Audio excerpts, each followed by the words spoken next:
नवनिर्वाचित काँग्रेस प्रदेश अध्यक्ष हर्षवर्धन सपकाळ यांनी लोकशाही मराठीशी संवाद साधलाय।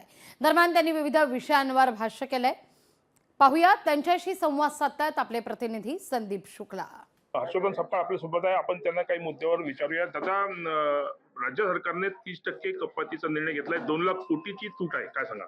या महायुती सरकारने निवडणुकीच्या पूर्वी ज्या घोषणांच्या वल्गनांचा एक खेळ खेळला आणि कुठलीही आर्थिक तरतूद नसताना वारेमाप विकास कामं केल्याची घोषणा करणे, नारळ फोडून भूमिपूजन करणे आणि काही अव्यवहार्य योजनाची अंमलबजावणी त्यांनी गतकाळामध्ये केली।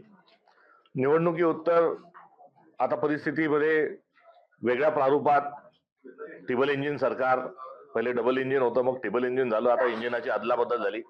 आता मोठं इंजिन भाजपचं तथाकथित पुढे लागलेलं आहे आणि आता टिबल इंजिन म्हणून सांगणारं जे सरकार आहे हे कारभार करत असताना आता मोठ्या प्रमाणावर महसुली तूट ही निर्माण झाल्याचं चित्र आणि वस्तुस्थिती समोर आलेली आहे। ही तूट भरून काढण्याकरता काही योजनांना कात्री द्या, ही भूमिका देखील सरकार स्वीकारत आहे। आज शेतकरी अडचणीत सापडलेला आहे। धान उत्पादक आज समस्येमध्ये आहे, सोयाबीनचा आहे, कापसाचा आहे आणि अलीकडच्या काळात तूर जी आहे त्या तुरीचाही शेतकरी जो आहे त्याची मोठी अडचण निर्माण झालेली आहे। आता तूर सोंगायवर आलेली, सोंगणं झालेलं आहे। या संदर्भामध्ये एक आंदोलनात्मक भूमिका काँग्रेस पक्ष केली।